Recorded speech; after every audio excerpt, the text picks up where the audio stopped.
ધર્મના શાસ્ત્રોમાં ભગવાન બુદ્ધને વિષ્ણુના 9મા અવતાર એટલે કે છેલ્લા અવતાર, બરોબર, હજી હવે પછી 10મો અવતાર થશે, કલ્કી અવતાર એ ભવિષ્યમાં થશે. ભગવાન બુદ્ધ છેલ્લો અવતાર છે. વર્તમાન સમયમાં કયો અવતાર ચાલે તો કે બુદ્ધ અવતાર. એ પહેલા રામ, કૃષ્ણ, વરા, નૃસિંહ આ બધા મત્સ્ય, કૂર્મ એ બધા એ પહેલા થઈ ગયા. તો જે ગ્રોક છે ને, એ ગ્રોકને મેં પૂછ્યું કે આ જે વિષ્ણુ ભગવાનના અવતાર છે એ હિન્દુ ધર્મના કયા કયા શાસ્ત્રોમાં લખ્યા? તો એ ગ્રોકે એ શાસ્ત્રોના નામ, એનો શ્લોક નંબર, એનો અધ્યાય એ સહિત બધું લખ્યું. એમાં ભાગવત પુરાણ છે, વિષ્ણુ પુરાણ છે, ગરુડ પુરાણ છે, એ બધામાં લખ્યું કે બુદ્ધને વિષ્ણુના અવતાર તરીકે આ જાહેર કર્યા છે. તો મેં ગ્રોકને આગળ સવાલ પૂછ્યો કે જો આ બધા પુરાણોમાં ભગવાન બુદ્ધને વિષ્ણુના 9મા અવતાર તરીકે જાહેર કર્યા, તો એનો મતલબ કે આ બધા પુરાણો છે એ ભગવાન બુદ્ધના સમય પછી લખાયેલા હશે, બરોબર? તો એ બાબતે તમારું શું કહેવાનું છે? આ બધામાં લખ્યું છે એમ કે વિષ્ણુના અવતાર? ચિમનભાઈ, હું મારી વ્યક્તિગત વિચારધારા રજૂ હા, બોલો. ભગવાન વાંચ્યા પછી અથવા તો ભગવાન બુદ્ધના વિચારધારા અથવા તો ઔપનિષદિક જે વિચારધારા સનાતનની રહી છે હું એને ફોલો કરું છું. બાકી બીજી વિચારધારાને હું બહુ માનતો નથી. હું કર્મકાંડની બ્રાહ્મણ નથી. હું એક વેદાંત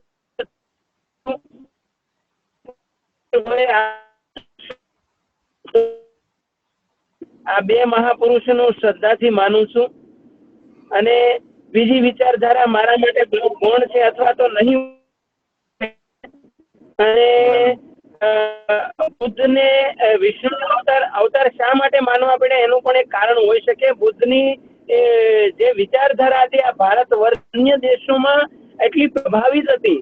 આખી દુનિયા ભારત વર્ષના કહેવાતા મહાન ફિલોસોફરો, પંડિતો, વિદ્વાનો બધાએ ભગવાનની વિચારધારાથી, એની પ્રતિભાથી આકર્ષાય એના શરણે બુદ્ધમ શરણમ ગચ્છામિ સૂત્રને ચરિતાર્થ કરવા લાગ્યા હતા. એટલે વિરોધ કરવા કરતા પણ એનો સ્વીકાર કેમ કરવો એ વિચારધારા સાબિત કરવી પડી. ન છૂટકે એ સમયના વિદ્વાનોને, જે આ શાસ્ત્રો જેને બનાવ્યા છે ને, આ બહુ કડવી વાસ્તવિકતા છે. કોઈ વિદ્વાન માને કે ન માને, પરંતુ ન છૂટકે દુશ્મનને એક મિત્ર તરીકે સ્વીકારવો પડ્યો એવું પણ કહી શકાય એ સમયે. એટલા માટે આ વિચારધારા આવી હોવી જોઈએ. બાકી અવતારવાદની વિચારધારા મને કોઈ ખ્યાલ નથી આવતો એમાં કેટલું સાચું છે કેટલું ખોટું છે. એટલે વેદમાં ક્યાંય અવતારોની કથા છે જ નહીં ને. વેદના વેદમાં ઉપનિષદમાં એવી વિચારધારા છે જ નહીં. એક જે પ્રાચીન પરંપરા હતી વેદોની એમાં ક્યાંય નથી. પછી પુરાણમાં આ બધું લખાણું છે, પણ પુરાણોનું કેટલું સાચું હોય ખોટું હોય તો તટસ્થ બૌદ્ધિક રીતે ખાલી શ્રદ્ધાથી નહીં. બુદ્ધે જેમ કીધું બૌદ્ધિક રીતે તમે તપાસ કરો તો વાસ્તવિકતાનો ખ્યાલ આવે. બાકી તો હું એ શાસ્ત્રોમાં બહુ પડવા માંગતો પણ નથી. હું તમને ચીમનભાઈ મારી કડવી વાસ્તવિકતા કે હું ભાગવત કથા કરતો, પછી હું ભાગવત બંધ કરી દીધું. એનું કારણ છે કે અમુક વિચારધારા મને સેટ ના આવી એટલે મેં મૂકી દીધું. મને એમ થાય ભગવાન બુદ્ધ છે એના માર્ગે ચાલો તો આપણે ખુદ બુદ્ધ બની શકીએ છીએ. ના, બરોબર છે. અને પેલામાં તો જાતિ વ્યવસ્થા, વર્ણ વ્યવસ્થા છે, એમાં તો તમને એક વર્ણના હોવાથી તમે અમુક સ્ટેજ ઉપરથી આગળ જઈ નહીં શકો. જી હવે જે અયોધ્યામાં રામ મંદિરની જે મૂર્તિ, સોમનાથ તમારે સમય છે ને તો થોડુંક હજી આગળ આપણે ચલાવીએ. તો અયોધ્યામાં જે ગયા વર્ષે ભગવાન રામની મૂર્તિ જે સ્થાપન થયું ને, એ મૂર્તિમાં 10 અવતારોના એની મૂર્તિ સાથે એ 10 અવતારની મૂર્તિ પણ અંદર ભેગી છે. પેલું મત્સ્ય છે, વરાહ, નૃસિંહ, વામન, પરશુરામ, રામ, કૃષ્ણ અને બુદ્ધ 9મા અવતાર, અને કલ્કી હજી હવે થશે. તો સાંભળો, હું તમને એટલું જ કહું કે બુદ્ધને ગમે તે રીતે સ્વીકારવા પડે. ગમે એવો દુશ્મન હોય ને કદાચ તો પણ બુદ્ધને સ્વીકારવા પડે. એ પ્રકારની ભગવાન બુદ્ધની વિચારધારા હતી. એટલા માટે જો આ મૂર્તિમાં ભગવાન બુદ્ધને ન લે, સમજાય છે, તો કેટલાય બુદ્ધને માનનારા જે આજે દલિત સમાજ છે, ઉત્તર બિહારમાં જે કોળી સમાજ છે, એ કદાચ સનાતન સાથેથી છટકી જાય તો અથવા દૂર થઈ જાય તો, એટલે આ બધાને સાથે રાખવા માટેની પણ એક વિચારધારા આ રહી છે કે રામની સાથે ભગવાન બુદ્ધનો એટલા માટે એમાં નાની મૂર્તિ કરીને મૂકી છે.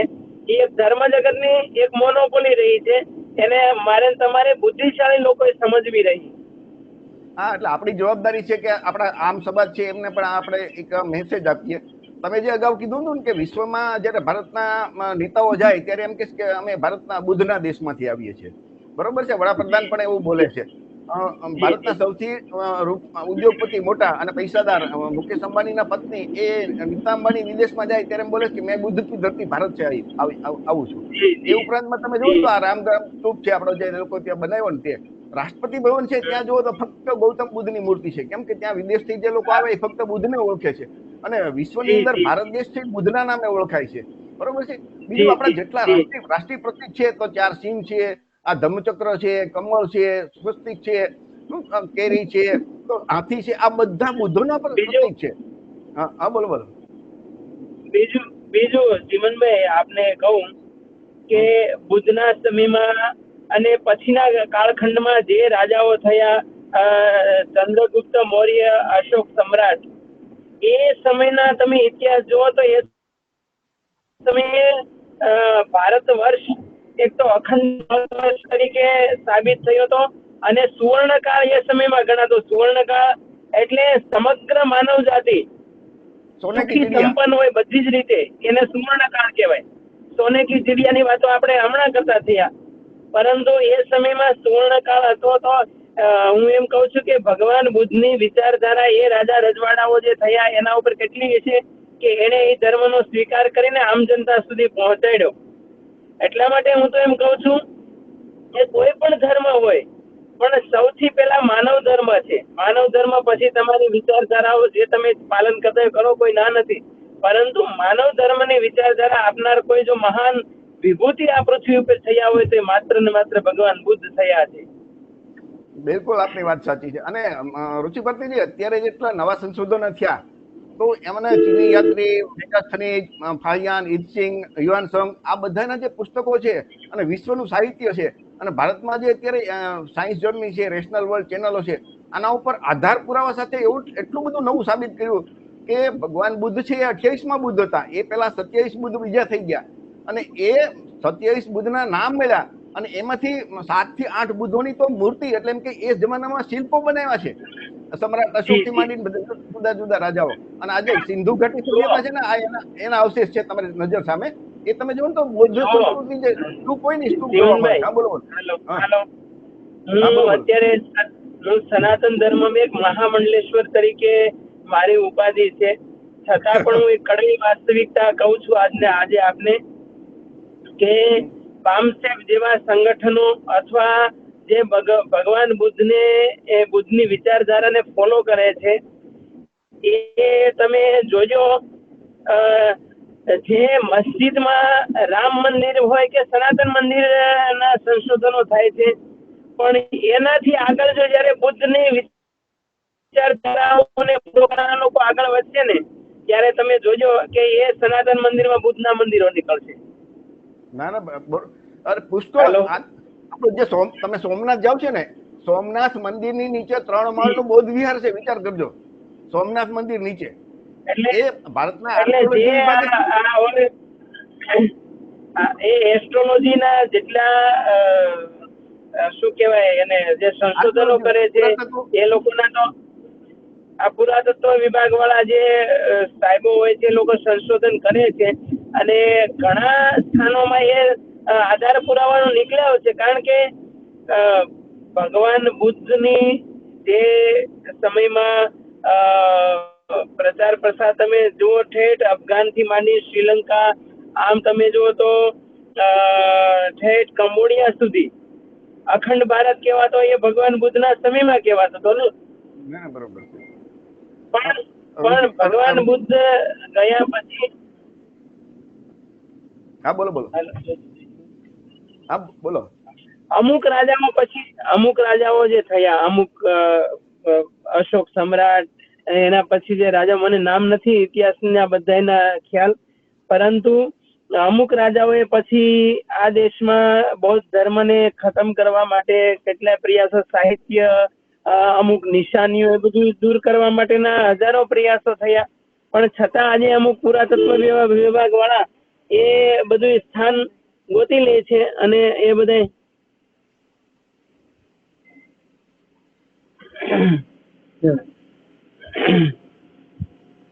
ચાલુ રાખજો જીવનભાઈ, એક મિનિટ. આ જે સિંધુ ઘાટી સભ્યતા છે ને એમનું આ જે એટલે ભવિષ્યમાં આમાં જો કે અત્યારની સરકાર પણ બેલેન્સ રાખીને કામ કરે છે. ભગવાન બુદ્ધને ટોટલ જો અનુસરતી હોય, કારણ કે તો આ કામ ફટાફટ થઈ શકે સરકારનો સાથ હોય તો, પરંતુ સરકારને આજે સનાતન ધર્મ, બૌદ્ધ ધર્મ, બધા ધર્મોને સાથે રાખીને ચાલે છે, એટલે અમુક ધર્મોને જ પ્રાયોરિટી આપે એવું ન કહી શકાય. જો એ થાય તો હમણાં ફટાફટ જ્યાં જ્યાં એવા અવશેષો છે, જ્યાં જ્યાં એવી નિશાનીઓ છે, એ સમગ્ર માનવ જાતિની સામે આવે એમ છે. તિરુપતિ છે, કેદારનાથ છે, બદ્રીનાથ છે, આ બધા બૌદ્ધ વિહાર, જગન્નાથ મંદિર, આ બધા બૌદ્ધ વિહાર ઉપર બનેલા છે, અથવા તો બૌદ્ધ વિહાર છે. ઘણી વખત એની મૂર્તિ હોય ને એને પણ કપડા પહેરીને લોકો ઢાંકેલી રાખે છે. હું અત્યારે જીવનભાઈ ન કહી શકું, પરંતુ એ જયારે સંશોધન થાય અને પાકું પ્રૂફ નીકળે ત્યારે આપણે કહી શકીએ કે નહીં આ વસ્તુ સાચી છે. હા, એટલે હું પુરાતત્વ વિભાગના હું પુરાતત્વ વિભાગનો આધાર સાથે કહું છું કે સોમનાથ મંદિર નીચે 3 માળનું બૌદ્ધ વિહાર છે. એ IIT કાનપુર અને ભારતીય પુરાતત્વ વિભાગ એને રિપોર્ટ આપ્યો છે. પણ જે તમે કહો એમ જે સરકારની માનસિકતા આખી અલગ હોય, જેના હાથમાં સત્તા છે એની માનસિકતા અલગ હોય, એટલે એનો દેકારો ન થાય કે કોઈ જગ્યાએ અને કઈ અવાજ ઉઠે નહીં. બરોબર છે. હવે આ છે ને ઋષિ ભારતીજી, આખો ઇતિહાસ ભારતનો અત્યારે એટલો બદલાઈ ગયો છે કે ભારતના છેલ્લા 5000 વર્ષના ઇતિહાસમાં પહેલા 4000 વર્ષ એ સમણ સંસ્કૃતિ હતી. છેલ્લા 1000 વર્ષથી જે બૌદ્ધ ધર્મનો કુષાણ વંશનું જે શાસન આવ્યું ને, સમ્રાટ અશોક, પછી ધીમે મૌર્ય એમનામ રહ્યો, પછી શુંગ વંશ આવ્યો, પછી કુષાણ વંશનું શાસન આવ્યું, પછી સાતવાહન આવ્યા, ગુપ્ત વંશ આવ્યો, પછી છેલ્લે એ 1000 વર્ષ છેલ્લે સેન વંશનું શાસન હતું ને, ત્યારે બૌદ્ધ ધર્મનું પતન ધીમે ધીમે શરૂ થયું. કેમ કે આજે મહાયાન પરંપરા અને વજ્રયાન પરંપરામાં અવલોકિતેશ્વર બોધિસત્વ એમની મૂર્તિ બની, તો એ મૂર્તિ તમારી નજર સામે તમને દેખાય છે. એ ભગવાન બુદ્ધને, એ લોકોના ગુરુ ભગવાન બુદ્ધ જ હતા, પણ એ બોધિસત્વ હતા. તો આ મંજુશ્રી છે, તારા છે, મૈત્રેય બુદ્ધ છે, આ ડાકીની છે, ઇન્દ્ર છે, વજ્રપાણી છે, બૌદ્ધોના ગણેશ છે, બૌદ્ધોના શિવ છે. તો આ જો તમને એક હજી થોડાક હું દાખલા આપું કે ભગવાન બુદ્ધના જે મહાયાન અને બૌદ્ધયાન જે પરંપરા છે, એ વર્તમાન જે હિન્દુ ધર્મ છે, એ હિન્દુ ધર્મના તમામ દેવી દેવતા એ મહાયાન અને વજ્રયાન પરંપરાના બોધિસત્વ અવલોકિતેશ્વર છે. અને અમુક એવા પાત્રો છે કે જે બૌદ્ધ જાતક કથા હતી ને, એના ઉપરથી આ લોકોએ વિષ્ણુના અવતાર બનાવ્યા. અને એના તમને પુરાવા કેવી રીતે મળી શકે? તો આર્કિયોલોજી વિભાગના, પુરાતત્વ વિભાગના પુરાવા તમને જો આપણે સ્ક્રીનમાં તમને જોવા મળશે કે બુદ્ધ સંસ્કૃતિ કે સમણ સંસ્કૃતિના તમને શિલ્પ મળશે. અને જે હિન્દુ સંસ્કૃતિ છે કે જેને આપણે બ્રાહ્મણ ધર્મ કહીએ કે, તો એમાં તમને ખાલી ફોટા જોવા મળશે.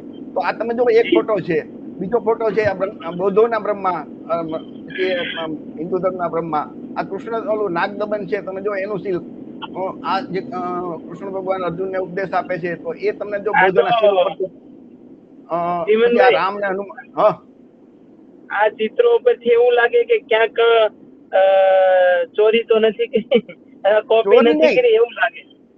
નહીં, તમે જુઓ તો બૌદ્ધ ધર્મનું સીધું બ્રાહ્મણીકરણ થઈ ગયું. પહેલી વખત શું કર્યું કે ઈસવીસન 788 માં શંકરાચાર્યનો જન્મ થયો. એ પહેલા તો હું તો એમ કહું જીવનભાઈ, જો એ વાસ્તવિકતા હશે તો દુનિયાની સામે એ આવશે, અને ત્યારે ગમે તેવો વિદ્વાન હશે અથવા તો ગમે તેવા ફિલોસોફર હશે, એને સ્વીકાર કરવો જ પડશે. આજે નહીં તો કાલ એ સત્ય બહાર આવવાનું જ છે. કેમ કે અત્યારે બધા પુરાવા મળ્યા છે. આ પુરાવા છે ને એ કોઈ નષ્ટ કરી શકે એમ નથી. સમ્રાટ અશોક કે બધું શિલાલેખમાં લખી ગયા. બીજું મૂર્તિઓ છે એના બધા સ્તૂપ નીકળે છે. આ તમે જો રામ હનુમાનની કેવી રીતે કોપી કરી, આ કોપી તમે જુઓ, બુદ્ધ જે આવી રીતે છે એના ઉપર વિષ્ણુ ભગવાન બનાવ્યા, જે કૃષ્ણ ભગવાન વાંસળી બગાડે એ તમે જુઓ તમે સ્ક્રીન સામે. આ જે ભગવાન બુદ્ધના જે માતા છે ને, ભગવાન બુદ્ધના માતા મહામાયા, આ ઉપર એનું શિલ્પ છે, એના ઉપરથી લક્ષ્મી માતા બનાવી દીધા. વિચાર કરજો તમે. આ તમારી સામે નજર સામે છે, પુરાવો, આર્કિયોલોજી વિભાગનો પુરાવો છે. પણ હું તો એમ કહું છું, આ તમે જે તે સરકારમાં રજૂઆત કરી અને દેશની સામે લાવો, વાસ્તવિકતા હશે તો બધા સ્વીકાર કરવો જ પડશે. અને આ દેશમાં બે સંસ્કૃતિ થાય છે ચીમનભાઈ, એક શ્રમણ સંસ્કૃતિ અને બ્રાહ્મણ સંસ્કૃતિ. હા બરોબર છે, શ્રમણ સંસ્કૃતિ બ્રાહ્મણ સંસ્કૃતિનો આખો સંઘર્ષનો ઇતિહાસ છે ભારતમાં, બીજું કઈ નથી. જી જી. એટલે હું તો આ ચિત્રો દ્રશ્યો જોઈને મને ખૂબ ગમે છે. એવું હશે તો પછી ભગવાન બુદ્ધ જ આ દેશમાં હંમેશા મહાન હતા અને રહેશે એ સાબિત થશે. ચોક્કસ ચોક્કસ. તમે વિચાર કરજો કે અત્યારે મહાબોધિ મહાવીર જે બોધ ગયા છે, ભગવાન બુદ્ધને જે જ્ઞાન પ્રાપ્ત થયું, જે બુદ્ધ બન્યા અને સંબોધિ પ્રાપ્ત થઈ, એ મહાબોધિ મહાવીરનો જે કબજો છે એ બ્રાહ્મણવાદી લોકોના હાથમાં છે. ખરેખર તમે જો એક હિન્દુ મંદિર બતાવો કે જ્યાં મુસલમાનનો કબજો હોય, ખ્રિસ્તીનો હોય, તો મહાબોધિ મહાવીર છે બૌદ્ધનું પવિત્ર સ્થાન છે. આખી વિશ્વના લોકો ત્યાં મને માને છે. અને એના ઉપર શું કર્યું કે આ લોકોએ બોધ ગયા એક બીટી એક્ટ 1949 બનાવ્યો, એ મુજબ ત્યારે હું બિહારમાં કોઈ બૌદ્ધો હતા નહીં, એટલે એમણે શું કર્યું, 4 હિન્દુ 4 બૌદ્ધ અને કલેક્ટર ફરજિયાત હિન્દુ, એટલે મોટાભાગે હિન્દુના હાથમાં જ બધો કબજો રહે. તો એના માટેથી 90 દિવસથી, કાલે 90મો દિવસ છે, એ કાલે 3 મહિનાથી આંદોલન ચાલે છે, મહાબોધિ મહાવીર મુક્તિ આંદોલન. પણ છતાં આ સરકાર છે તમે જુઓ તો એની સામું નથી જોતી. એનું કારણ કે એને ખબર છે કે ભાઈ આ લોકો શું કરી શકવાના છે, સરકાર તો એની છે.